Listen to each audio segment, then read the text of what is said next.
Hello and welcome back everybody to online English education. We are reading the subject Foundation of Language and Linguistics, which is in the B.Ed first year. Today we are still in the chapter Preliminaries of Language and Linguistics, which is the first chapter. Today we are going to look at the topic language as a system in this video. So without further delay, we are going to start our topic. Here you can see a diagram, language as a system. भाषा चाहिँ सिस्टमहरुको पनि system हो भन्ने कुरा चाहिँ यो डायग्रामबाट हेर्न सकिन्छ। यता ल्याङ्ग्वेज सिस्टम लेखेको छ। ल्याङ्ग्वेज भित्र मुख्यतया चारवटा सिस्टम रहेका छन्। Phonological system, grammatical system, semantic system, discourse system. Phonological system भित्र पनि सेगमेन्टल सिस्टम र सुप्रा सेगमेन्टल सिस्टम रहेको छ। ग्रामेटिकल सिस्टम भित्र पनि syntactic system and morphological system रहेको छ। त्यस्तै गरी सिमेन्टिक सिस्टम भित्र पनि दुई सिस्टमहरु यता देख्न सक्नुहुन्छ तपाई। एन्ड सिमिलरली डिस्कोर्स सिस्टम भित्र पनि अन्य सिस्टमहरु रहेका छन्। यो डायग्राम यतै कम्प्लिट हुँदैन, यता तीनवटा डट दिएको छ पछाडी, मतलब यसमा अझै पनि अरु सब सिस्टम पनि छन् भन्न खोजिएको।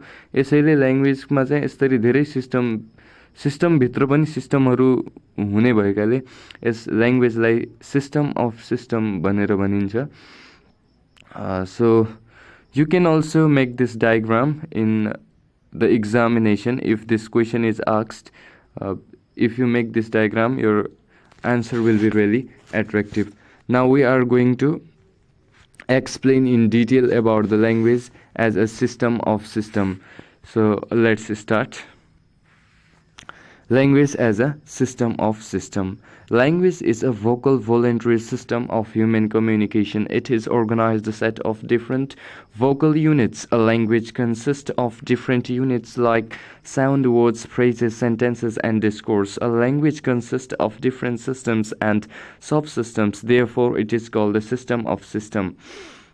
ल्याङ्ग्वेज चाहिँ भोकल भोलेन्ट्री सिस्टम हो। ह्युमन कम्युनिकेसनको भोकल भोलेन्ट्री सिस्टम भनेको के हो, यो फिचर्स अफ ल्याङ्ग्वेजमा हामीले हेरिसकेका छौँ अगाडिको भिडियोमा। You can see the video, the link is in the description box below.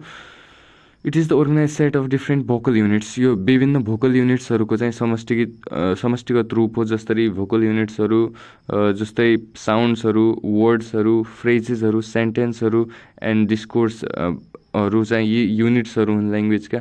यी युनिट्स विभिन्न युनिट्सहरू ल्याङ्ग्वेजभित्र हुन्छन्। A language consist of different system and sub system. ल्याङ्ग्वेजभित्र चाहिँ विभिन्न सिस्टमहरू र त्यो सिस्टमभित्र पनि अझ सिस्टमहरू जसलाई हामी सब सिस्टम्स भन्छौँ। यस्तो सिस्टमेटिक कन्स्ट्रक्सन छ हाम्रो ल्याङ्ग्वेजको। Therefore it is called the system of system. त्यसैले यसलाई सिस्टम अफ सिस्टम भनेर पनि भनिन्छ। There are 4 major system of language. They are मुख्यतया चारवटा सिस्टम रहेका छन् ल्याङ्ग्वेजका। They are phonological system, grammatical system, semantic system and discourse system. यी चारवटा सिस्टम अब यिनीहरूको बारेमा एक एक गरी हामी हेर्छौँ। Phonological system. First, let's see about the phonological system. Phonological system consists of segmental and suprasegmental system. Segmental system deals with vowel and consonant sounds, whereas stress, tone, pitch, etc. come under suprasegmental system. Phonological system भनेको sound system हो English कुनै पनि ल्याङ्ग्वेजको, र यसमा चाहिँ सेगमेन्टल र सुप्रासेगमेन्टल feature दुइटै भेटिन्छ।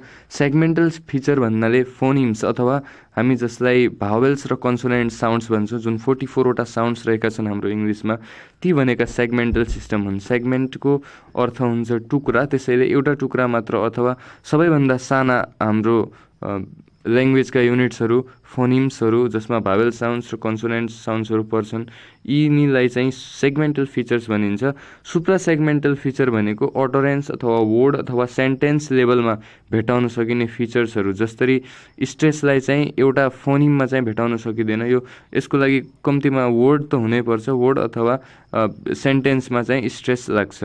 त्यसैले टोन, पिच यिनीहरूलाई पनि वर्ड लेभल, सेन्टेन्स लेभल अथवा अटरेन्सहरूमा चाहिँ भेटाउन सकिन्छ। त्यसैले यिनीहरूलाई सुप्रा सेगमेन्टल फिचर्स भनिन्छ। Supra segmental features means which are beyond the segment level. Segment लेभलभन्दा माथिका फिचर्सहरू सुप्रा सेगमेन्टल फिचर्स हुन्।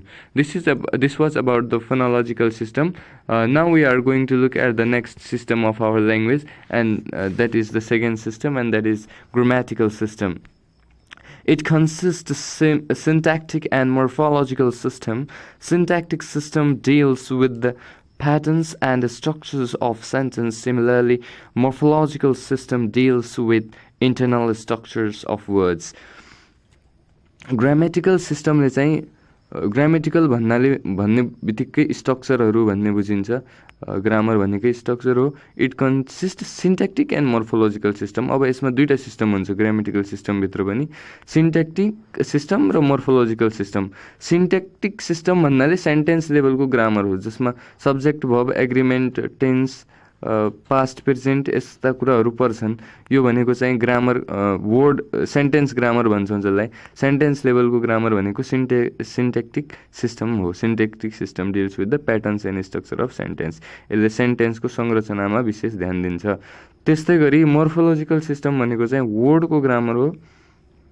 यो शब्दहरू कसरी भन्छन्, जसरी कुनै एउटा शब्द छ भने त्यसमा कतिवटा मर्फिम्स छन्, मर्फिम्स मिलेर शब्दहरू बनेका हुन्छन्, र यी शब्दहरूको संरचनाको बारेमा अध्ययन गर्ने ग्रामरलाई चाहिँ मोर्फोलोजी भनिन्छ। यो मोर्फोलोजी र सिन्टेक्सको बारेमा हामी युनिट 3 मोर्फोलोजी एन्ड सिन्टेक्समा गएर डिटेलमा पढ्छौँ। अहिले सामान्य बुझ्दा पुग्छ। So now the third system here, semantic system. It deals with sense and meaning relation with, like synonyms, antonyms, denotative meaning, connotative meaning, etc. यो semantic systemले चाहिँ सिमेन्टिक भन्ने बित्तिकै मिनिङ भन्ने बुझिन्छ। यसले चाहिँ सेन्स अथवा मिनिङहरूको रिलेसन सम्बन्धको बारेमा अध्ययन गर्छ।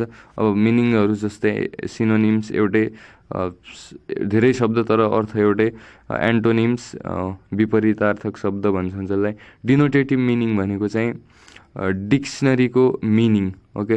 र कोनोटेटिभ मिनिङ भनेको चाहिँ कोनोटेटिभ मिनिङ भनेको त्यसको भित्र लुकेको हिडन मिनिङ भन्छौँ। जसरी एउटा रोज भन्ने शब्द छ भनेपछि यसको डिनोटेटिभ मिनिङ, डिक्सनरी मिनिङ भयो एउटा फ्लावर। तर कोनोटेटिभ मिनिङ भनेको चाहिँ रोज चाहिँ ब्युटीको पनि सिम्बोलाइज गर्छ। सी इज लाइक अ रोज भनेपछि सी इज ब्युटिफुल भन्ने पनि अर्थ लाग्छ यहाँनिर। त्यसैले रोज भनेको ब्युटीको ठाउँमा पनि प्रयोग गर्न सकिन्छ। यसलाई चाहिँ कोनोटेटिभ मिनिङ भनिन्छ। डिनोटेटिभ भनेको डिक्सनरी मिनिङ र कोनोटेटिभ मिनिङ भनेको चाहिँ त्यो भित्र लुकेको अन्य मिनिङहरूलाई चाहिँ कोनोटेटिभ मिनिङ भनिन्छ। Okay, now let's look at the fourth one, and that is discourse system.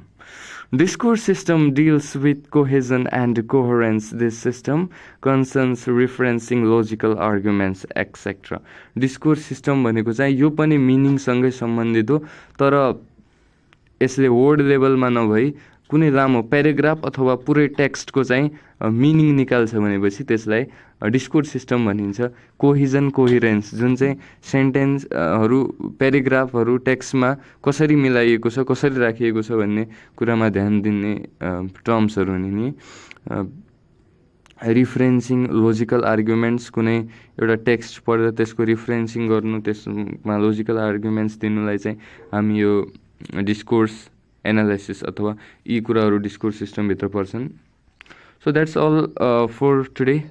Thanks for watching the video. Like, share and subscribe. We will come with other topics related to language and linguistics in our further videos. Till then, stay tuned with online English education. Thank you. See you in the next video.